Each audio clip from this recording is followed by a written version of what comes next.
mes bien-aimés dans les Seigneurs, Shalom, là où vous êtes chez vous, dans vos maisons, dans vos postes téléviseurs, parce que ça peut être aussi devant vos portables, parce que maintenant la télévision est partout, même dans des mains des gens, donc comme on dit, donc portable, donc on porte quelque chose dans nos mains, et on peut aussi visionner, on peut aussi entrer sur l'internet, sur YouTube, et je me présente encore pour des personnes qui ne me connaissent pas, je suis votre humble serviteur, le pasteur Francis Lola, et souvent vous m'appelez leader, Batela Kimia, ambassadeur de la paix. Comme promis à nos bien-aimés, nous avons ouvert une chaîne YouTuberg, donc c'est YouTube bien sûr, c'est une chaîne qui a un nom que vous connaissez, qui porte aussi le nom de la référence, toujours quand je dis je vous salue Batela Kimia, cette chaîne porte le nom de quoi? De Batela Kimia. Et nous voici encore par rapport à notre rendez-vous de chaque lundi pour l'exhortation que nous avons intitulé chaque lundi, comme il y a des journaux qui sortent, nous aussi nous avons chaque lundi une exhortation, bien l'enseignement que nous devons partager avec des youtubers, c'est-à-dire des internautes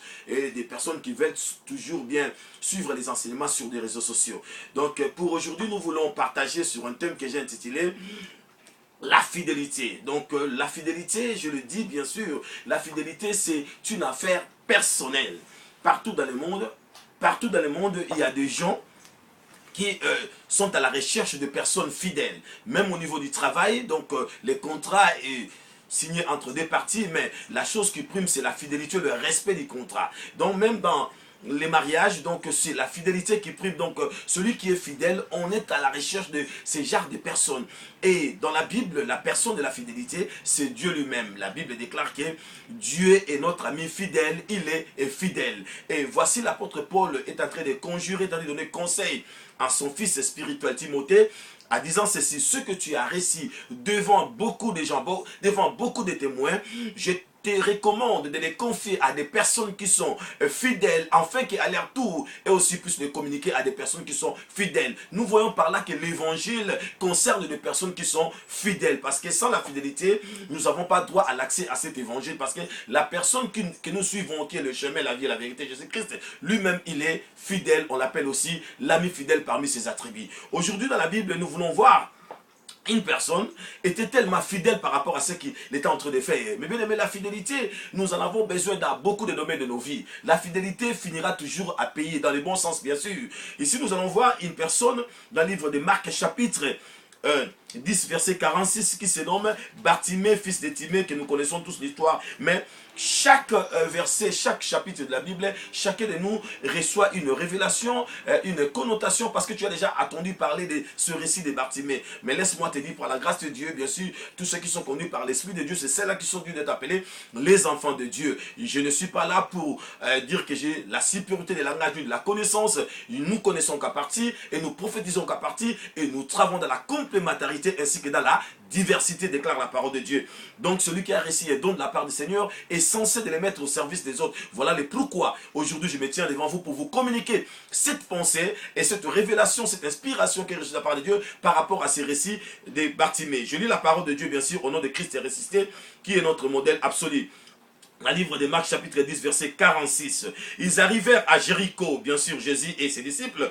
Jésus et ses disciples sortaient de la ville accompagnés d'une foule nombreuse. Bartimée, fils de Timée, et un mendiant aveugle était assis au bord du chemin. Lorsqu'il a entendu que c'était Jésus de Nazareth, il s'est mis à crier: Jésus, fils de David, ayez pitié de moi. Mais beaucoup de personnes qui étaient là voulaient le faire taire. Cependant, lui cria le plus fort encore: Fils de David, ayez pitié de moi. Jésus s'arrêta et dit aux autres: appelez-les. On l'appela l'aveugle en lui disant: prends courage, il t'appelle. Lève-toi, il t'appelle. À ces mots, il se jeta son manteau et se leva des bonds et vint vers Jésus. Jésus lui dit: que veux-tu que je fasse pour toi? C'est une question bien sûr. Maître, lui répondit l'aveugle: je vais recouvrir la vie. Va, lui dit Jésus, parce que tu as cru, ta foi t'a sauvé. Et il était guéri. Aussitôt, il recouvrit la vie et suivit Jésus sur son chemin. La parole du Seigneur, là où vous êtes, nous disons merci. Mais bien aimé le Seigneur, nous avons vu cet homme qui était pas né aveugle, mais il est devenu, parce que quand quelqu'un demande à Jésus, je vais retrouver la vie, c'est-à-dire il voyait avant. Donc dans nos vies, on voyait aussi des choses. On pouvait, dans le passé, bien sûr, avoir une bonne santé, avoir une bonne mine, avoir des choses qui étaient bien. Mais à un moment de la vie, nous avons perdu ces choses. C'est comme Bartimée, il voyait, mais à un moment de sa vie, quelque chose se passait. Il a perdu la chose qui était très capitale. Parce que celui qui ne voit pas ne peut pas choisir même une couleur. Celui qui ne voit pas ne peut pas choisir quelque chose qu'il aime. Donc, on le présente, c'est que parfois lui-même ne veut pas. Donc, imaginez-vous, la vie est quelque chose de très important dans le corps d'une personne, parce que c'est la lampe, c'est quelque chose qui nous guide, c'est quelque chose qui nous permet de faire des choix, de quelque chose qui est bien et quelque chose qui n'est pas bien. Mais Bartimée, il a perdu la vie. Mais il restait au bord du chemin. Il est resté au bord du chemin. Laisse-moi te dire, la Bible dit Jésus-Christ est le chemin. Parce qu'il était au bord du chemin. Au bord du chemin, aujourd'hui, c'est l'église. Quand nous restons toujours à l'église, tôt ou tard, laisse-moi te dire, ne quittez pas ton église, n'abandonnez pas nos assemblées, dit la parole de Dieu, parce qu'un jour, il y aura une révélation de Dieu, venant de Dieu, qui va donner la solution à tes problèmes. Nous avons vu celui qui était paralytique 38 ans avant même que Jésus soit né. Il était toujours là dans la piscine, malgré plusieurs tentatives pour son miracle, mais il restait toujours là dans la piscine. Voilà, Jésus est venu un jour lui rencontrer en disant, que veux-tu que je fasse pour toi? Mais bien aimé, la question que Jésus pose, que veux-tu que je fasse pour toi? Tu dois rester à l'église pour que Jésus vienne te poser cette question. Dès que tu es hors l'église, sache-le bien que tu peux louper ta bénédiction. Comme il était au bord du chemin, c'est-à-dire Jésus-Christ est le chemin, la vie et la vérité. Jésus passe toujours comme il est le chemin. Mais il y a quelque chose de très capital que nous voulons partager avec les youtubeurs et les internautes, les personnes qui nous suivent dans les réseaux sociaux. C'est quoi? La Bible dit que Bartimée, malgré qu'il était aveugle, mais il avait la connaissance de qui était Jésus. C'est très important, mes bien-aimés. Malgré que tu es malade, malgré que tu es au chômage, malgré que tu es sans papier, malgré que tu n'as pas un mari, bien une femme, malgré que tu traverses un moment difficile, mais que personne puisse t'enlever la connaissance de Dieu. Parce que la Bible dit, mon peuple est péri ou détruit parce qu'il manque la connaissance. La connaissance est plus que même la richesse. La connaissance est plus que même toute autre chose qu'on peut avoir dans ce monde des humains. Parce que celui qui a la connaissance de Dieu, même si on l'appelle pauvre, mais laisse-moi te dire, cette personne est riche parce que la Bible déclare, celui qui a la connaissance de Dieu, il est éclairé. Bartimée, il avait la connaissance de qui était Jésus. Pour aller faire des recherches sur la famille de Jésus, sur les ancêtres de Jésus, je crois bien il a pris le temps, malgré qu'il était aveugle. Oui, tu peux être malade, tu peux avoir des problèmes, tu peux avoir au moment où je parle, tu traverses des moments difficiles, mais laisse-moi te dire, ne perds pas la connaissance. La Bible déclare, oh, le royaume des cieux, c'est comme un trésor, celui qui le trouve doit protéger ce trésor. La parole de Dieu, c'est Dieu lui-même. La connaissance de Dieu peut nous sauver tôt ou tard. Malgré les gens sont en train de se moquer de toi aujourd'hui, malgré les gens sont en train de te rejeter aujourd'hui, malgré que tu es sous-estimé, mais à cause de la connaissance, tu seras élevé. La connaissance peut être aussi la promesse que tu as de la part de Dieu, que tu gardes. La connaissance peut être aussi un rêve, comme Joseph avait un rêve, il gardait ce rêve parce qu'il savait tôt ou tard, celui qui a donné la promesse est fidèle. Nous parlons sur la fidélité, c'est vraiment quelque chose d'individualité. Nous parlons que la fidélité, c'est une affaire personnelle. La Bible dit que Bartimée a eu la connaissance de Jésus. Un jour, Jésus qui a quitté Jéricho, qu'il traversait. Jéricho, c'est une ville maudite, laisse-moi te dire. Jésus-Christ est venu pour des malades. Jésus-Christ est venu pour nous, qui ont été autrefois des brebis errants. Chacun de nous prenait sa propre voie. Jésus est venu pour nous. Il est venu chercher les brebis perdues de la maison d'Israël. Jésus, comme là où les gens nous ont maudits, là où la famille nous a maudits, là où les amis nous ont maudits, Jésus est venu justifier l'homme. Jésus est venu donner l'homme sa position initiale qu'il avait perdue dans les jardins d'Éden. Jésus-Christ est le restaurateur de nos vies. Jésus-Christ est celui qui donne la vie là où les gens ne peuvent pas donner. Voilà pourquoi ce matin, je te le dis, toi qui me suis, laisse-moi te dire, il n'y a pas de issue si ce n'est pas Jésus qui est notre issue. Jésus est notre solution. Bartimée, connaissant ces choses, il a appris que Jésus était en train de traverser. Mais bien aimé, il a gardé la connaissance. Beaucoup de gens ont appelé Jésus dans plusieurs noms. Beaucoup de gens ont dit Jésus que c'est le Messie, je ne m'adresse pas, c'est bien. Beaucoup de gens ont appelé Jésus l'homme de Galilée, c'est bon. Beaucoup de gens ont appelé Jésus, je ne sais pas qui, mais ces jours-là, c'était pour la première fois. Une personne fait la connotation des noms de Jésus en liant les noms de Jésus par rapport à sa famille. Bartimée commencé à crier, fils de David, fils de David, fils de David, ayez pitié de moi. La Bible dit, c'est pour la première fois que Jésus a attendu qu'on l'appelle dans ce sens-là, dans cette manière d'appellation. La Bible dit, Jésus, ça, avant même que Jésus puisse s'arrêter, avant même que Jésus puisse s'arrêter, je voulais révéler quelque chose.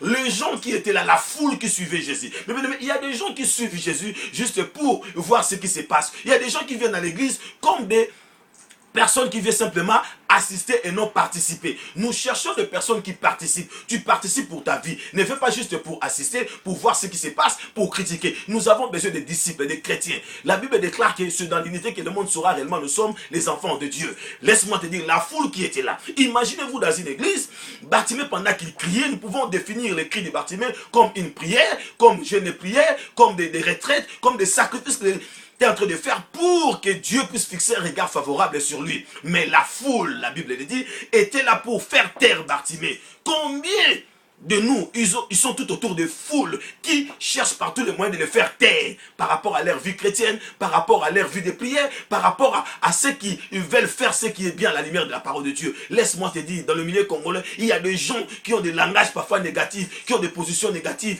qui ont toujours des pensées négatives. Oh, tikana okaka, yo pour lexico sambela, tikana okaka, yo penibale gosimbate, tikana okaka. La fidélité, c'est une affaire personnelle.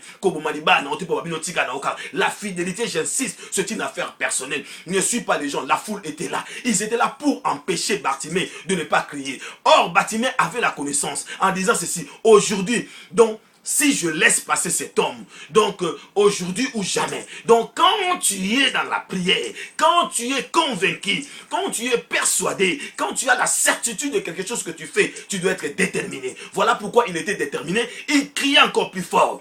Ne sépare pas de ton mari par rapport au dire des gens. Ne sépare pas avec ta femme par rapport au dire des gens. N'abandonne pas la vie de prière parce qu'on te parle des pasteurs qui a fait ceci, qui a fait cela. La fidélité, c'est une affaire personnelle entre Dieu et l'homme. Dans le jardin d'Éden, Dieu a commencé avec Adam, pas avec un groupe de gens. J'insiste, et ça donc le solit est individuel. La Bible dit, deux seront dans le même lit, l'autre sera enlevé, l'autre va rester. L'homme aura l'ennemi, les gens de sa propre maison. Laisse-moi te dire, tu cherches les Judas où? Les Judas ne sont pas loin de toi. Ce sont les gens qui sont tout autour de toi, qui t'empêchent de faire la volonté de Dieu. Pas la volonté permissible, mais la volonté parfaite. Il y a des gens qui veulent nous étouffer. C'était aussi ainsi, à cette époque-là, les gens voulaient étouffer Bartimée, mais comme il avait la connaissance, comme il avait la certitude, comme il était déterminé, comme il avait mis une discipline, voilà pourquoi je dis, la fidélité c'est aussi un caractère, une discipline, donc un comportement, donc une manière de faire, une détermination pour obtenir, pour atteindre un objectif. Voilà pourquoi il crie encore plus fort. Je te dis, quand les gens veulent t'empêcher de faire du bien, continue à le faire le bien. Quand les gens veulent t'empêcher de faire quelque chose que toi tu sens que tu es vraiment dans les droits chemins, tu dois le faire encore plus que pour confondre ces gens-là. Bartimée avait confondu ces gens-là, les gens qui étaient là pour le faire taire. À la fin, nous avons vu, ces gens-là disait encore à Bartimée plutôt, lève-toi, il t'appelle. Donc, les gens qui sont en train de se moquer de toi aujourd'hui, la Bible déclare, si Dieu agrée la voix d'une personne, il dispose même à sa faveur ses ennemis. Les gens qui se moquent de toi, ils seront de premières personnes pour t'acclamer, pour te dire que oui, au pambolami. Parce que, Baselio, les gens qui ont attendu pendant que le serpent était en train de mordir Paul, ils croyaient que Paul devait mourir, mais à la fin, ils ont déclaré, cet homme c'est un Dieu parmi nous. Laisse-moi te dire, les gens qui te critiquent seront dans la confusion et ils diront toujours que tu as un Dieu qui est vrai et véritable, que tu sers. Bartimée s'est élevé. Dès que Bartimée est arrivé auprès de Jésus, écoutez, Jésus a demandé cette question. Que veux-tu que je fasse pour toi? Les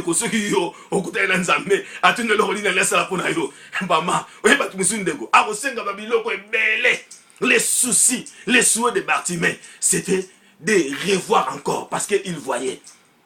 Kutana mukonza mokilo. Loba mukonza tunyoka na pesonine.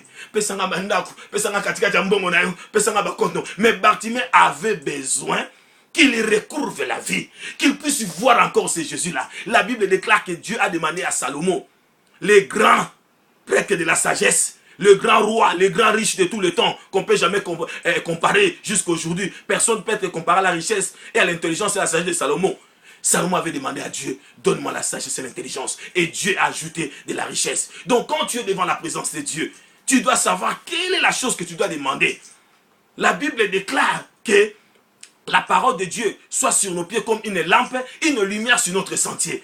Moutou azo monate, aza moutou aza aveugle. Imagine-toi, il attendait simplement, Jésus dit, viens, viens. L'aveugle qu'il était, laisse-moi te dire, Jésus-Christ ici t'appelle. La voix de Jésus, c'est la lumière. Voilà pourquoi Jésus n'était pas allé vers Bartimée. Mais pendant que Jésus a appelé Bartimée,